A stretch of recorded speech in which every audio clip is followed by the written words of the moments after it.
SC కులాల పేరు మీద తిట్టి, కులం పేరు మీద తిడుతుంటే మీకు పౌరుషం రాదా?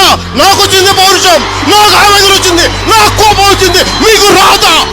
ఎందుకు రాదు మీకు? పిఠాపురం నియోజకవర్గంలో అమానుష ఘటన చోటు చేసుకుంది. మల్లాం అనే ఊరిలో దళితులను గ్రామం నుంచి బహిష్కరించారు అగ్రవర్ణాలకు చెందిన వారు. షాపులు, హోటళ్లలో వస్తువులను దళితులకు విక్రయించరాదు అంటూ హుకుం జారీ చేశారు. నిన్నటి నుంచి మల్లాం గ్రామంలో దళితులకు వస్తువులు, తినుబండారాల అమ్మకాలు నిలిపివేశారు. నా పేరు ఆల్బర్ట్ చంద్రరావు అండి. డైలీ తెల్లగట్ల 5 గంటలకి వంటకాడికి వెళ్తాను. రోజు ఎలాగ వెళ్తున్నాను, అలాగే టీకి వెళ్ళాను. అదే చంద్రరావు మా పెద్దలు టీ ఇవ్వద్దన్నారు, వెళ్ళిపోన్నారు. అది తింటే మా వ్యాపారం పోతే వెళ్ళిపోన్నారు అంటే వచ్చారు.